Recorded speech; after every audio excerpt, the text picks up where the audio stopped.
So this is a hickory tree. We have a bunch of different kinds of hickory trees around in both planted and in the woods on their own, although some of the ones in the woods are probably also may have been planted a long time ago, or may have been the descendants of ones that were planted by people a long time ago. People in this area have cultivated these kind of trees for their nuts since forever. This kind is called a shellbark hickory. There are a bunch of different kinds, but they freely interbreed with each other. So really it's more like they're all cultivars or hybrids. But this one has, one of the traits that this one has, in addition to having the bark that looks like this, some of them have bark that's like peeling off more, and some of them have bark that's more closely connected to the stem. But this one develops very large nuts that are called king nuts. They're like pecans, but larger, and with a thicker, harder shell. Let's see, I want to come over here by the side of the barn and look at some of the stuff that's growing here.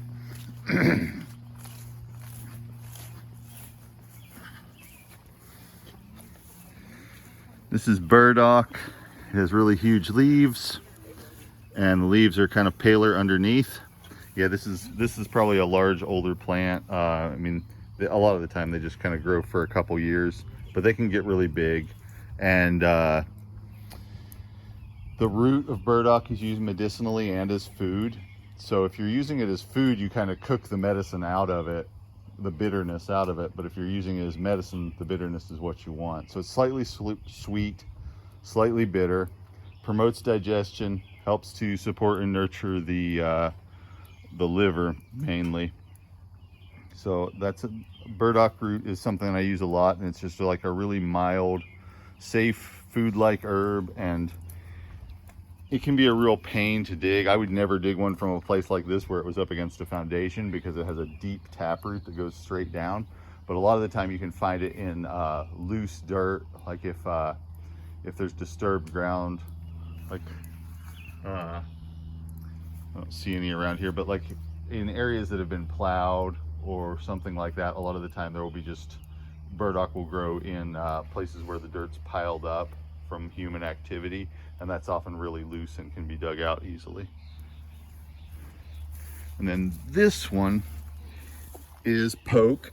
It has a kind of purpley red stem a lot of the time. It starts out green, but it gets purple or more magenta as it grows. And poke is also poisonous, and also, well, I mean, burdock's not poisonous. Poke is poisonous, and it is also used as food.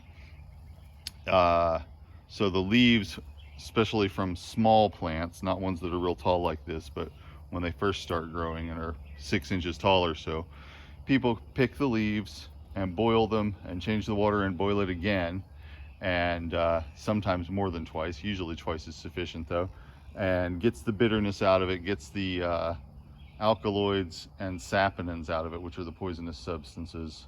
The alkaloids are bitter and the saponins are soapy, and both of them will cause diarrhea, and people can have neurological symptoms from poke too. The root is used medicinally, but it's not a good entry-level type of herb. It's because it is poisonous. I haven't actually ever been able to find any cases of people dying from using poke or accidentally consuming it or anything. But it is poisonous and can make people really sick, even from just handling the juice or something like that of the bigger plants and of the roots. So it's something that, you know, is really something you should be careful with, but it is also something that a lot of people consume as food. And it's, I would say in traditional Kentucky food foraging culture, it's one of the more common plants that people know, even though it's somewhat poisonous. Partly because it's very common and it's very easily identified. And it's it has purple berries later on, which birds eat. The seeds in the berries are poisonous, but the birds don't chew them up, and they don't spend much time in the bird's digestive system, so they just kind of pass right through them, seemingly without any harm to them.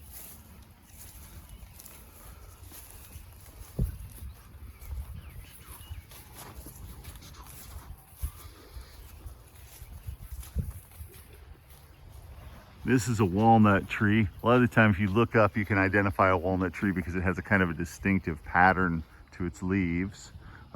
This is an example of what I was talking about with compound leaf, where each leaf is made up of a central stem and a bunch of smaller leaflets attached to it. Let's see if I can get one from over here. Yeah, so basically this is one leaf. It has a little bud at the leaf axil where the leaf joins the plant, and so that's one leaf, even though it has multiple leaflets. So that's what we would call a compound leaf. So this is a black walnut. It's a walnut tree.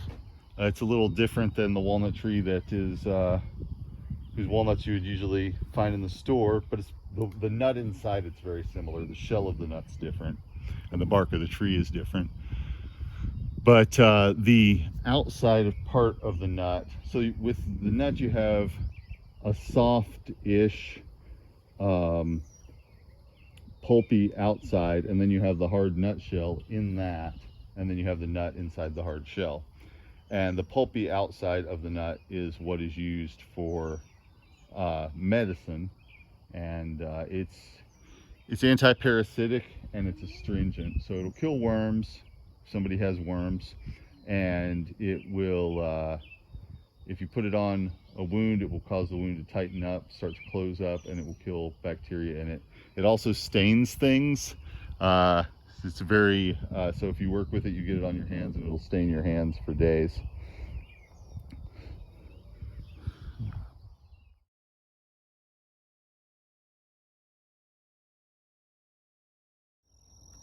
All right, so this is curly dock, Rumex crispus, and the seeds are edible. They come with quite a bit of chaff that has to be worked off of them. They're not ripe now. They turn brown when they're ripe. You can use it like a grain, like buckwheat. It's in the buckwheat family, but it's not actually a grain. For people who have trouble digesting grains, it's the seed of, a flowering plant. And then the root is used as a tonic for the liver and also for helping the skin by working on the liver.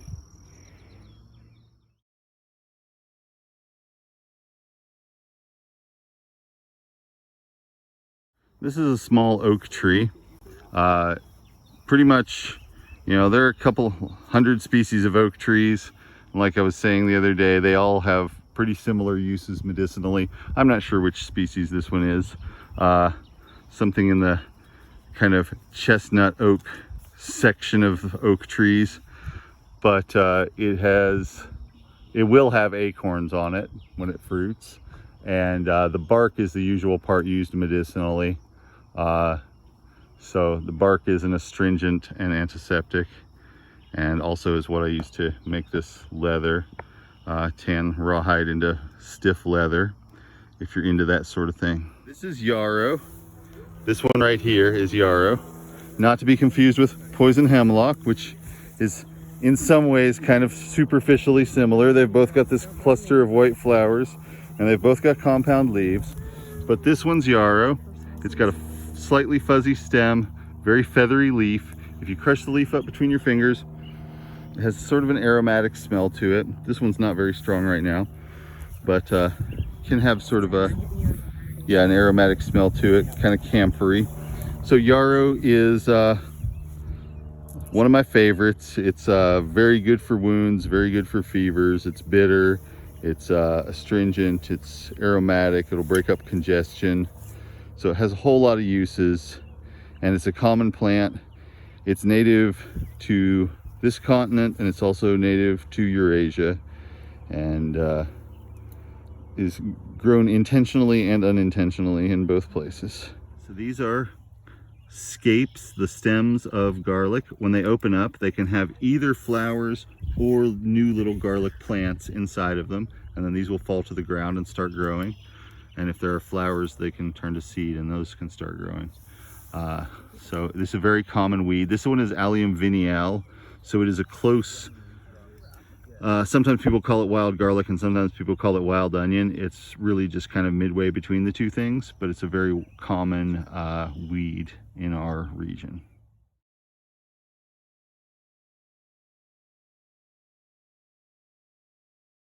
Couple of neat plants here. This one is called Teasel. Teasel has prickles along the underside of the leaf, and it has little pools of water that collect where the leaf cups to the stem. And these little pools of water are traps for insects. So insects get caught in them, and there are little tendrils that come out from the leaves and kind of wrap the insects up, and they get digested. And we're not really sure why Teasel does this, because most carnivorous plants grow in soil that doesn't have a lot of soil nutrients. Teasel does not grow in that kind of, it doesn't grow in bogs, it grows in, you know, cow pastures and things.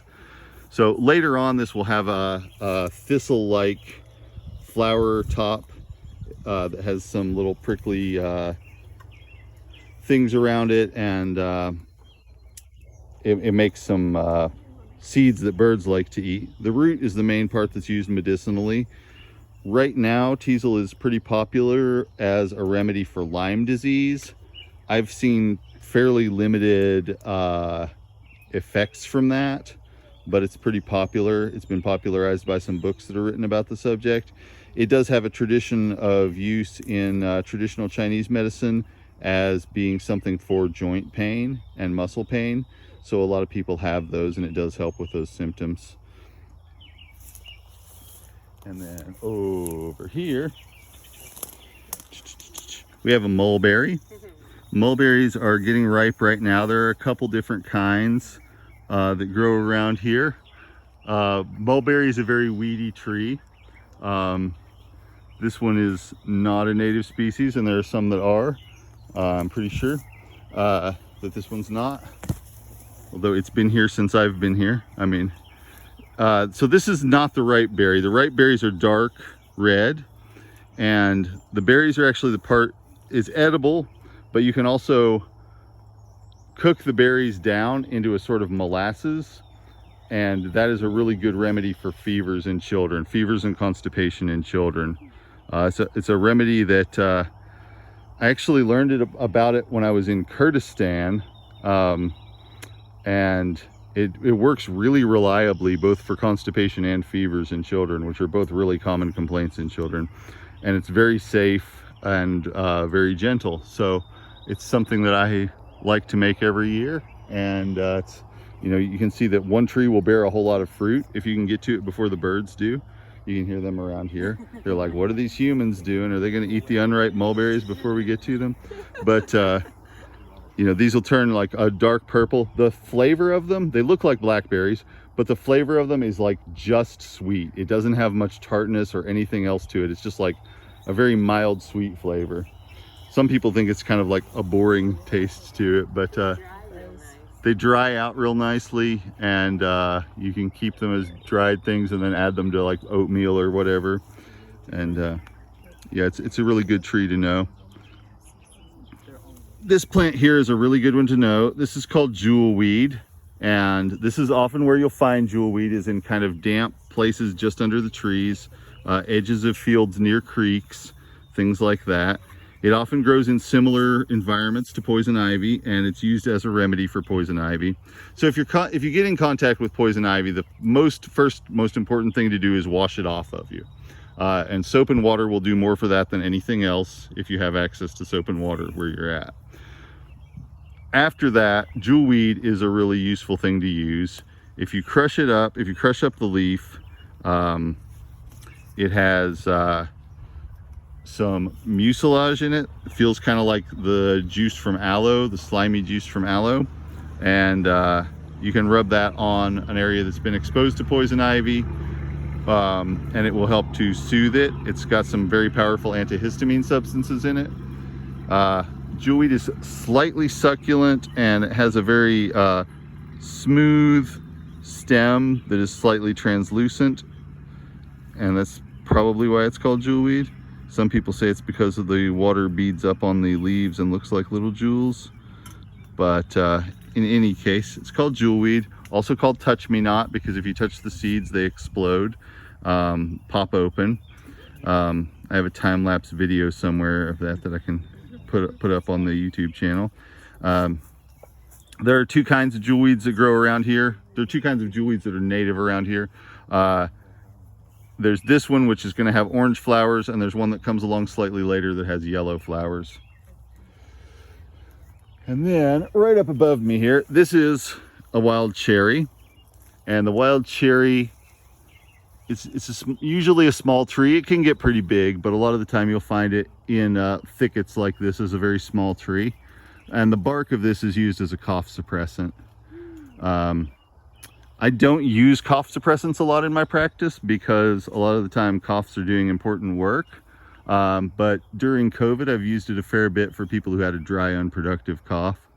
But if somebody is coughing a lot and they have phlegm or mucus or whatever, usually I'll give them something to break up the mucus and help get the coughing process over with, rather than something to suppress it, which might just prolong their misery. So the bark is the usual part used. All parts of the plant, except the fleshy part of the fruit, contain what are called cyanogenic glycosides, which are substances that turn into cyanide when you digest them.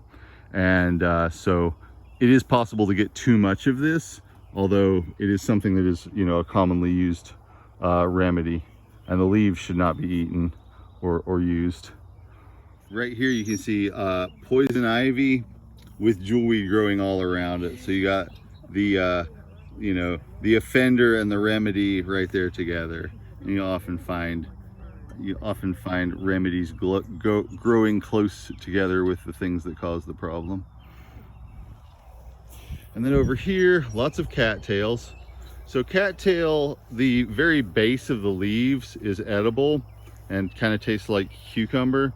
And then the root is starchy, and you can process the starch out of the root, which is kind of a process. But if you want flour that's wheat free or grain free, you can use cattail root starch.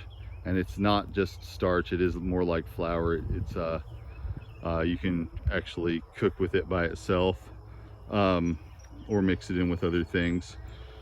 There's also a sort of gel that comes out of the leaves that's good for burns, kind of the same way that aloe is. The thing to be aware of about cattails, though, is that they do grow in ponds, and I wouldn't eat the raw cattail, anything raw from the cattail, if you wouldn't drink the water that they're growing in, because if they've got runoff from cow pastures or whatever, they're going to have the bacteria that goes with that.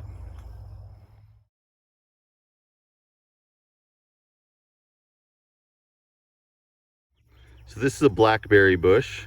They're in bloom right now all over the place, and if you are driving down the road and you see big bushes full of these white flowers, that's probably what it is.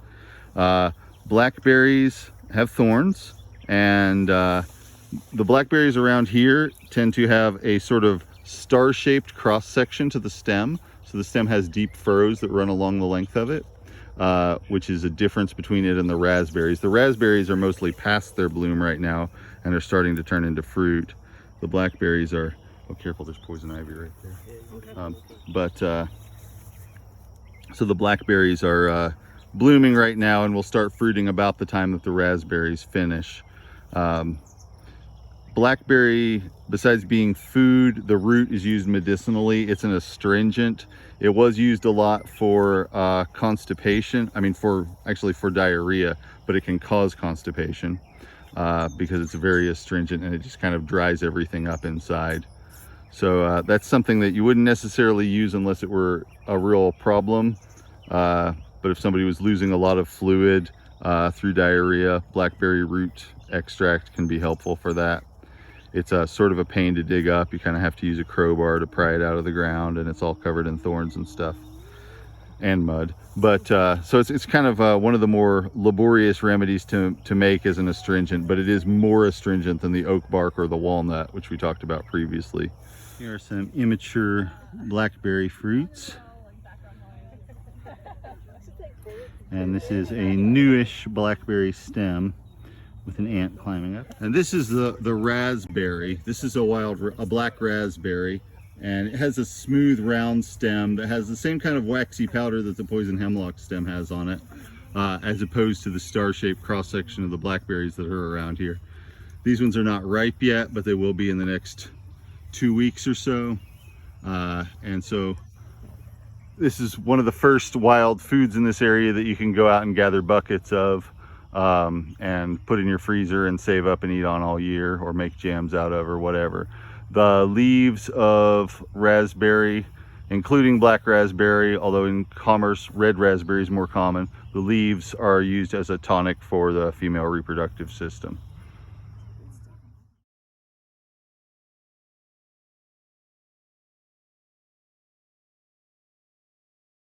With the iris, you can tell it's a little different it has a little different arrangement of the leaves into a sort of a different kind of fan shape than the cattails, and the color you can see is a little greener rather than bluer compared to the cattail. So that's our non-native iris, and like I said, the roots can be used for digestion. And then here next to it is spearmint, which is let's see, spearmint is used for respiratory stuff and digestive stuff, and is just kind of a general cooling remedy, and a lot of people just like the taste of it as well. So supports the respiratory system and digestive system, and often grows in wet ground. These are willow trees. Willows like to grow in, this is often where you'll find willows, is growing in or right beside water. There are, much like with oak trees, there are hundreds of different species, but they're pretty much used interchangeably medicinally. Willows, especially the bark, is the main part used with willow, and it contains a whole group of substances called salicins and salicylic acids that are anti-inflammatory and pain relieving and fever reducing, and also a little bit blood thinning, but not very. And so it's got a lot of medicinal uses, and where I grew up, this would probably have been like the main thing that people used for pain, kind of like ibuprofen would be in Lexington now. You know, it was just kind of like a very standard home remedy that everybody knew about and used. And of course, you can also use willow for basketry with the smaller pieces and cabinetry with the bigger pieces. So it is, you know, something that was used for its wood as well. And with willow, it will often grow in clusters of very small stems. So, and people will encourage this kind of growth sometimes if that's what they want, like to make baskets out of or whatever, by cutting down the larger stems and just letting everything grow to a broom handle size or so, and then trimming it, or, you know, maybe pencil thickness or so, and then trimming it. And so that's a way that people have managed willow trees for a long time. And in some places you can find areas where it's maybe 1,000-year-old tree, but it's got just lots of little tiny stems this size instead of one big trunk, but the root system is ancient.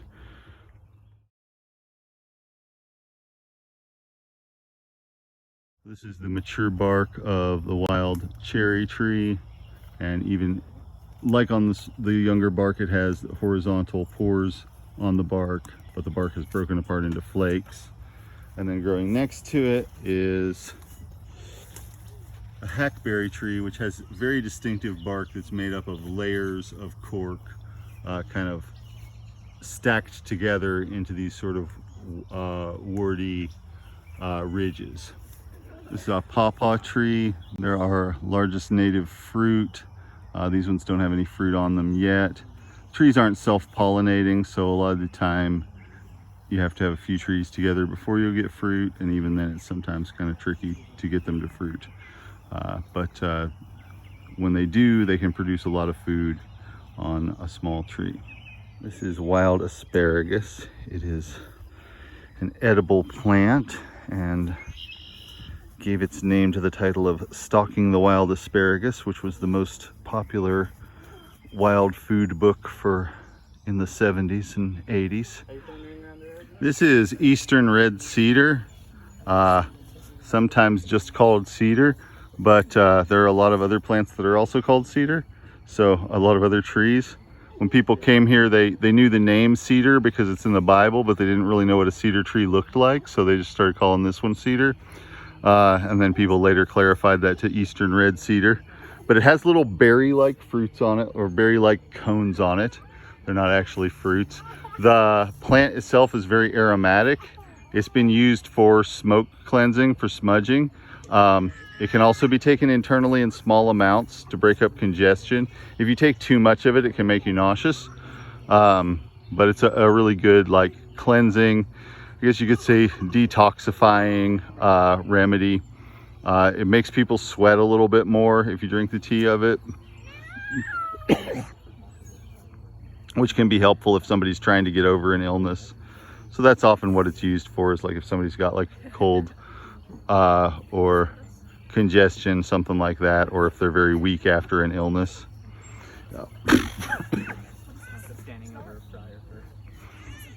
The sap of it can also be used topically, or the juice of the leaves can also be used topically for warts. This tulip tree, our state tree, and it can grow to be 100 feet tall. It's one of the taller trees around here, maybe the tallest tree around here, although this particular example is only 4 feet tall or so. So the buds of this plant have some anti-inflammatory and sweat-inducing properties.